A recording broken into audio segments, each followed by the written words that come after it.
Okay, welcome back to my series where I react to a book that I wrote when I was 19. This one is on the section called Educate Yourself. Before I start, I would like to give you some context about my history with education. So, due to my upbringing, being an only child in a single parent household, and I grew up with my father. I would be what you'd consider a delinquent. I had a tendency of getting myself into a lot of trouble, more so because I was just bored and didn't feel challenged in life than being mischievous or purposely causing issues.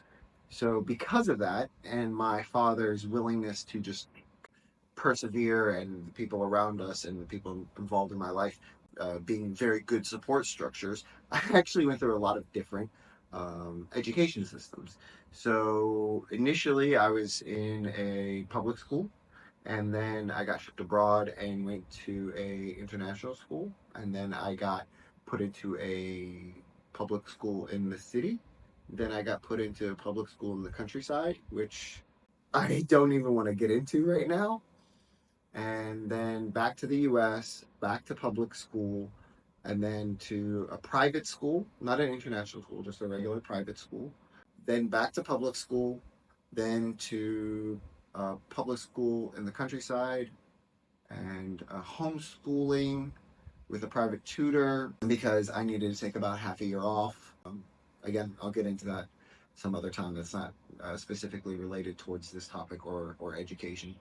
And then private school, boarding school, religious school, and I think it was around, I was about 14. Yeah, and that was about the time that you could get your GED. So I got my GED, and a lot of different people have different experiences with getting their GED or their high school diploma outside of just going to school and getting a regular high school diploma.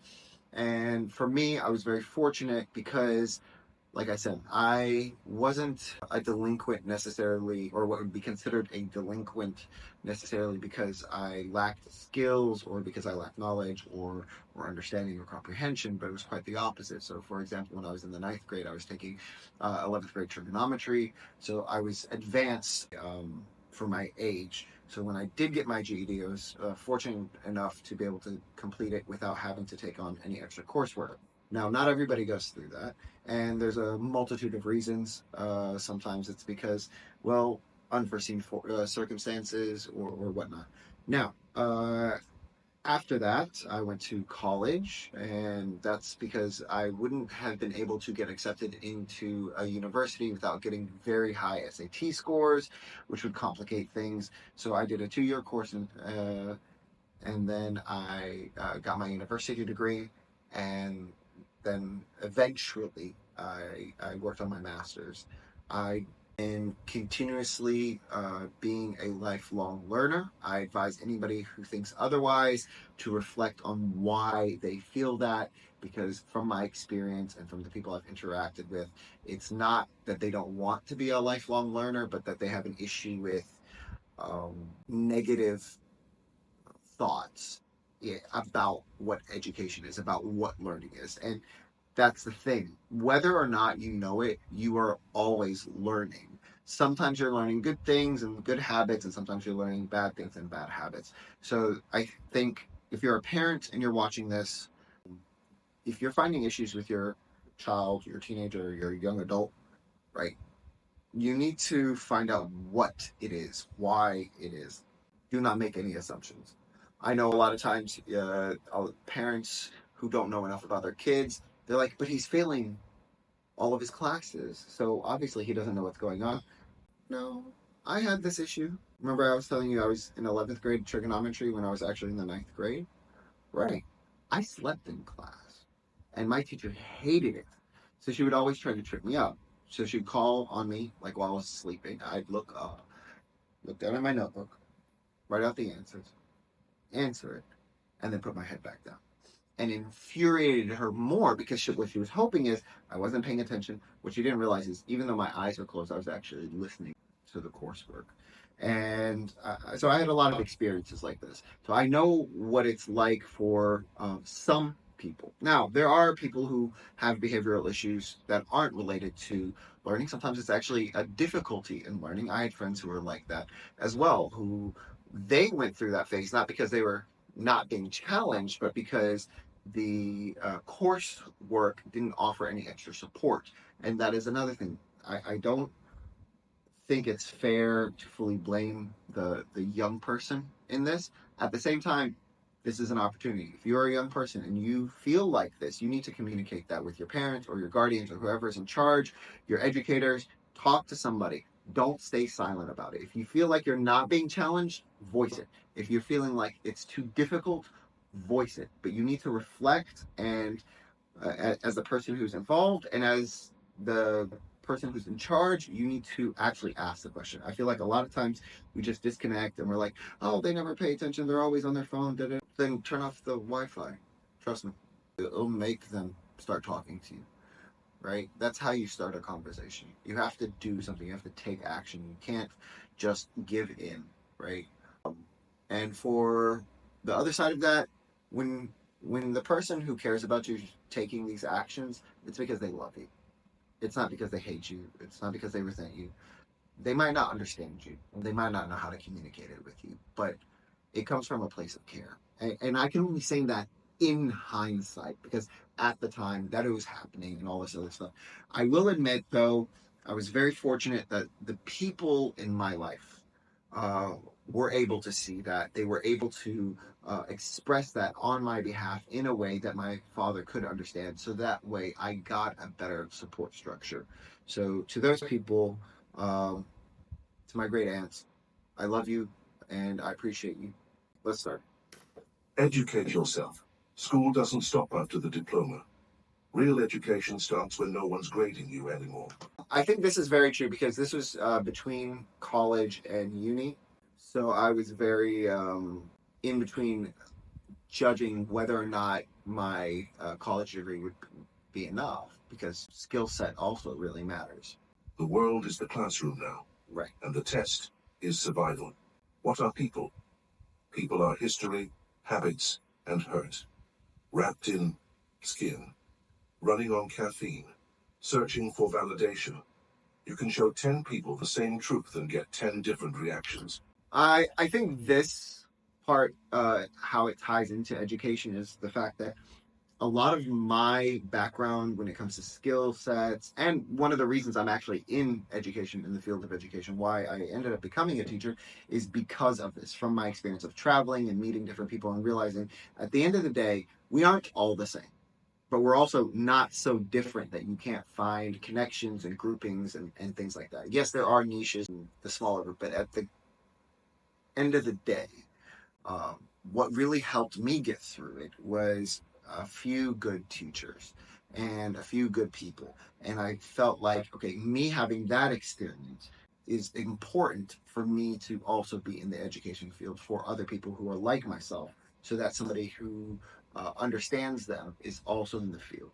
And this is kind of the different reactions, different aspects, different things, like what I was talking at the beginning of the video.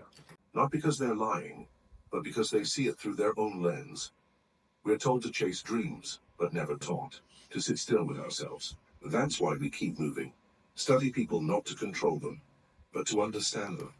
I believe that last statement was because I had read some books about manipulation, and I didn't like the concept of the only really well defined books about psychology or just basically people watching always led to manipulation.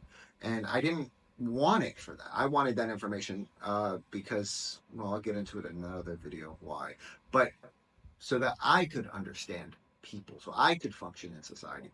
And I genuinely believe sometimes you need to put your phone down. You need to just watch, enjoy, listen. I do this every single time I travel to a new country. Even if you can't understand the language, what you can understand is body language. And you can't learn body language if you don't actually look at people. Because once you do, the world stops surprising you, and you stop surprising yourself. Is education the right choice? Yes, but not always the same kind. this ties definitely into what I was telling you at the beginning, because I feel like so many people are stuck on the traditional route, like preschool, elementary school, middle school, high school, university, right, and so on. And it's not a cookie cutter situation, especially nowadays with how um, we have finally began to realize not everybody's going to be an engineer, not everybody's going to be a doctor, not everybody who's takes the time and energy to get very high scores to get into a specific field, or sorry, to get a specific degree, is going to actually follow through with that field. They may actually go a complete different route. School is a tool, not a ticket. Mm. You use it when it works. You sharpen it when it dulls. You don't worship it. For kids, I think that do not worship it part really resonates with me even now, more so than when I was younger, because now that I'm in the field, every year we have to do some kind of certification. Every year we have to do some kind of training. And is it actually contributing? Is it doing anything? Not to diminish in the values, but there are some times where it's just like ticking a box. And because it's just ticking a box, a lot of times in a group of maybe 20 educators who are having to get a certification, because we're all doing the same thing rather than us being signed up for a course where we get to choose or actually partake in what it is that we are learning. A lot of times people just pick the thing they already know, and that doesn't sharpen your pencil, that doesn't make your tool more useful. Instead it kind of, well, just makes you lazy, honestly. works. You sharpen it when it dulls. You don't worship it. For kids, it's everything. Their brains are stone and every lesson is a chisel. For adults, learn until the need is fulfilled. Learn until it gives you what you need to move forward. Study something useful or something beautiful, preferably both. And remember, education isn't just books, it's choices. What you study, who you study under, why you bother learning. I think this is very true, and it kind of relates towards the imagery, right? We may not realize it, and I think a lot of adults forget, but even this image, you're doing dishes, right? That is a skill set. That is something you have to learn. I've been to plenty of young people, young adults' houses, and I even had friends like in college. They did not know how to wash dishes correctly. I still have a friend of mine who does not know how to use a washing machine, and he's my age. So it's stuff like that. It's not. Okay, street smarts versus education. I'm I have this weird feeling this is gonna get somewhat personal, because growing up, my father had always compared me to his friends who they were doctors, engineers, and then their kids were studying to become doctors or engineers.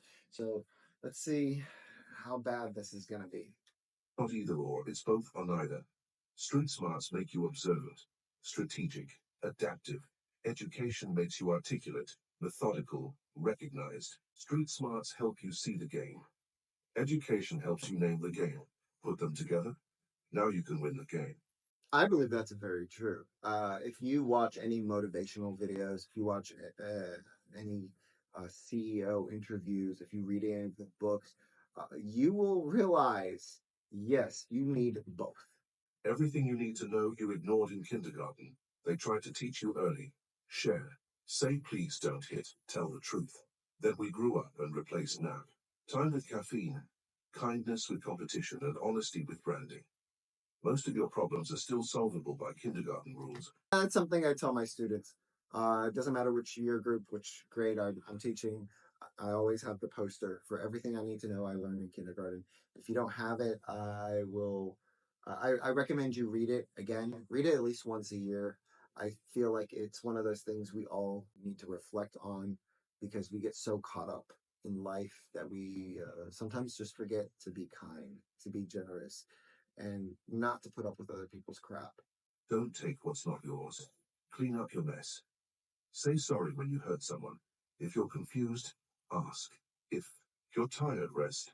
The internet didn't teach you that, your kindergarten teacher did. And she was right about nap time, too. Schizophrenia. Yes, you have it. Oof. we'll see where this is going. I don't even know how to react to that statement. A little. We all talk to ourselves, out loud, in mirrors, in our heads. That's not crazy. That's human. It only becomes a problem when the voice replaces people. When you stop talking with others and only talk at yourself. I think that's more true now than ever. Even before I started this series, I was talking to my best friend for a while because I didn't want to feel like I was only listening to my internal monologue. I know a lot of streamers and YouTubers and people like that. They've grown accustomed to it. But for the people who don't work in the industry or people who don't have a team or have a good family or friend support, it can become one of those things where it'll drive you crazy. So I still agree with it, though. I don't know if I would call it schizophrenia anymore because that's a medical condition. Insomnia, isolation, bad diet, stress. All of these can make your mind do weird things. The fix? Talk to real people. Sleep, eat, laugh, cry. Don't give your inner voice a name and call it company. You're not broken. You're just overloaded. Connections are currency. You can have all the money in the world. If you don't know the right person, it doesn't matter. This is very true. And for anybody who hasn't made the connection of, well, why is this related to education? Because that connection is not just the connection in itself. It's not just the value of the person or what they can provide, but it's that knowledge. I have a great cousin. I love him and appreciate every aspect of him being in my life because without him, there were moments where I doubted myself. And yes, he's very aggro, but it's out of love. It's out of care. It's not a place of hatred or animosity. So for you people out there, by the way, I'm a bit agitated with my generation and the generations that followed. You guys are weak. You fuss and you muss, and that's fine amongst your own peers, right? But sometimes you have to actually listen to what the person is saying. Cutting them off because you don't like their tone without listening to the words or the advice they're trying to give you is playing a victim. And I don't believe that victim mentality is good for your own mental health. I don't feel like it's good for you making new connections, and I don't feel like it's good for you advancing our society as a whole. And you can be broke, but one good connection can open every door. Connections are favors waiting to be traded. Agreed. They're relationships that cost and just not in dollars. Treat people well, because your next breakthrough might be one handshake away. Confidence. I do believe about the handshake thing. I think that's because of COVID and just social distancing and people dealing online. Um, it's a lost skill set. You can tell a lot about how somebody feels about you, um, whether or not they're willing to shake your hand at the end of a conversation, at the end of a deal, at the end of something. So for me, I always make myself very adamant. I put my hand out there. I don't retract it unless it's and obviously turned away. And that's because it's not just about the person being willing to shake your hand, but how do they shake your hand? Now, I am a man, and so I'm speaking of this from my perspective. I would love to hear some women give me their perspectives. I think this is one of those few questions I don't really think I've asked a lot of women about because the ones who are like this are also the type of women who aren't afraid to put their hand out there, to shake, to be very confident in how they speak. And so that's not a really a gender thing. So I'm more concerned about the majority, not the minority here. Get some. Confidence isn't born, it's built. You try, you fail, you try again. That's the blueprint. I 1,000,000% agree with this statement. A lot of times people see someone who's confident. How do they get so confident? Because they went out there and they tried and they failed and they tried again and they failed. And now, not everybody's failure is the same. Not everybody's affected the same. But there's nothing wrong with failing and feeling like a failure and then letting that emotion out and reflecting on how actually it wasn't as bad as I feel like it was. And then you put yourself out there again and again. and again, and gradually it gets to the point where you can become the top salesperson at your company, or you can become the top student, when it comes to doing debates or speaking publicly in front of the school or becoming valedictorian or whatever the situation is. So you just have to do it, go out there. It's just like playing sports. It's just like playing musical instruments. It's just like anything. If you don't do it, if you don't practice it, you can never get good at it. Most people never become confident because they're too scared of how others will react. Forget them. Pretend you have it. Then work like hell until you do. It's very interesting because a lot of people think that I am a social, outgoing type of person, but actually, if you get to know me well, you'll realize that I'm an introvert. I like being left alone. I have to be left alone to recharge. My morning routine has to start with me being left alone for almost an hour so I can do my morning meditations and everything. And if you don't, oh, the rest of my day just crashes. But a lot of people can't tell because of that morning routine, because I recharge my battery, because of all of that, I go out to the world and I just speak and I do and I socialize because that's what you're supposed to do, because that's how you advance yourself, because that's what is expected out of you. I'm not saying everybody has to do this. What I'm saying is you should practice it so that when the occasion arises, you are prepared. And in the moment, you may feel anxiety. But you know what people will say at the end of it? You did so well. That was so amazing. I can't believe it. And all you can think to yourself is, oh my God, if you guys even knew, I almost passed out on stage. I was so nervous. Right. And that's kind of the thing. So it's the appearance, right? You don't actually know what's going on through everybody's head. Same thing goes with like actors. I've met a lot of actors and musicians, and they always say the same thing, which is they practice in the theater. They practice where they're going to perform before the audience comes, not just to practice, but to get that anxiety kind of out of the way. Confidence is silent effort. Arrogance is loud insecurity. Be the first, not the second. How to talk to someone. Step 1, listen. Step 2, match their energy. I think I showed this book in one of my other videos. It's called Skills with People. It's maybe less than 30 pages. It's very good. It's very useful. It's a book that some of my favorite books that I've always had with me. It tells you the first thing is you have to listen. And the reason you have to listen is because before you negotiate, before you move forward with the conversation, before anything, you have to know what the other person's style is. You have to know what they want. You have to. So if you ever see me somewhere and you're like, ooh, that's the mysterious silent guy. Nope, I'm just listening. I'm just listening. I'm trying to get a vibe. I'm trying to know what's going on because my intensity level, I can go all the way up here. I can match people at the top, the daredevils, the the trendsetters, but I can also be here all the way at the bottom, the quiet, silent type who just want to be left alone and read a book, and everything in between. I can go to a fashion show and I can talk about fashion. I can, so I've been thrown into a lot of environments, and it's because if you listen and you're confident, and I think it goes into the rest of it. Yeah. Step 3, speak with purpose. Step 4, know when to shut up. Talking isn't about words. It's about how people feel when you say them. Want to connect? Read the room, not just the script. Addiction is.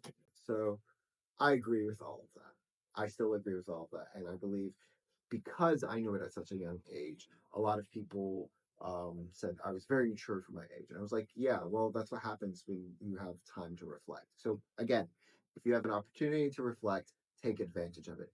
Get off your damn phone. Go sit, stare at the sky, be bored. It's okay. You don't have to have something going on all the time. Want to connect? Read the room, not just the script. Addiction is anything you can't stop doing, even when you want to. I think this digs into like how addiction and educating yourself are connected is the fact that a lot of times what holds us back from becoming better, no matter what better means to you, are our addiction. And we always assume addictions are like smoking or drinking or playing video games, but there can be addictions. I wouldn't necessarily call them addictions. They're more of habits, and those habits can lead to other negative aspects. I believe it's one of the reasons we have a epidemic of brain rot. Honestly, It's not just drugs, it's people, screens, sugar, porn, drama. yeah. The first step, admit it. The second, decide if you actually want to quit. I think myself included. Lots of people ask me because I'm a smoker, why don't you quit? Well, this is just a personal issue. I'm not trying to convince anybody. If you don't smoke, my recommendation is do not ever pick it up, right?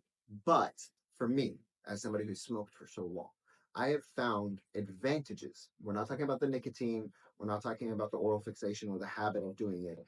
Um, I have had financial advantages to being a smoker. One time I was in an event, nobody's allowed to smoke, but I didn't care, so I had a pack with me. This guy comes out to me and he asked if I'm a cigarette. I gave him a cigarette, and he didn't, of course, doesn't have a lighter, so I gave him a lighter.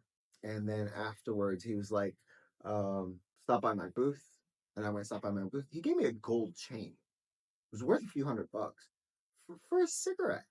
And I was like, look, dude, that's not, no, here, just take the whole pack. And he's like, he's not allowed to have cigarettes because his wife will get angry at him and all this other stuff. I don't remember exactly how old I was at the time, maybe 18. I'm not really sure. So there's that. And situations like that have happened multiple times. I've used it to get out of conversations. I've used it to get out of meetings. I've used it because people just assume, oh, that's such a bad habit. Da, da, da. But who cares?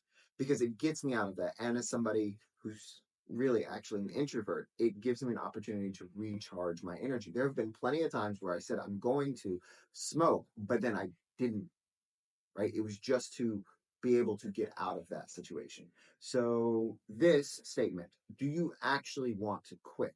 So, I genuinely believe, even if I quit smoking, I wouldn't tell people necessarily that I'd quit, because the opportunity to be able to walk away from certain situations, the opportunity to get out of certain situations, and plus having a lighter is extremely useful for a birthday. You don't even know how many conversations, and even if you're not a smoker, I'm not even joking. If you are over the age of 18, you should have at least a mini lighter with you. You never know when you'll need it, and you never know the type of opportunities and people it will open the door that you wouldn't have otherwise. Quitting is war. Sometimes you need to go cold turkey. Sometimes you need help. Either way, don't pretend the habit is harmless if it's running your life. Again, how does this tie into education? Well, you need to know this, right? What is it? All things are all something about moderation. I don't remember what the. It's been a while since I've had to say it. I'm not gonna lie. All good things are in moderation, or something like that. Point is, if you put all of your energy into something, unless you're mastering something. I'm not talking to, I'm not talking about those people. And those people know I'm not talking about them, because anybody who's at the level where they're not a generalist or they're just getting into something, anybody who's at the level of mastery or becoming a master at something, they're not concerned about other people's opinions because they've already overcome that point where they are already focused. I'm not talking about you.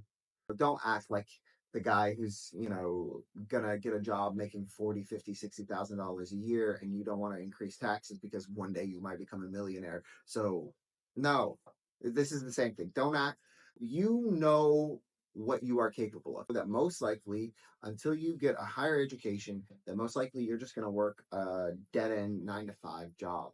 And also for the adults in the room, the parents, the guardians, you need to know when to read between the lines, okay? Not everybody is a damn genius, no matter how much you think they're. Just because your kid could count from 1 to 20 before they were 3 years old does not mean that they're going to freaking Harvard. So stop putting damn pressure on your kids to the point where they just burn out. I'm talking to you, especially East Asians, where you have the highest suicide rate amongst teens and young adults, okay? Education is important. Learning is important. Not everything has to be done in the traditional sense. thank you again. Sorry if the video was too long. Share, subscribe, do the things. And again, I'd love to hear back from you guys in the comments down.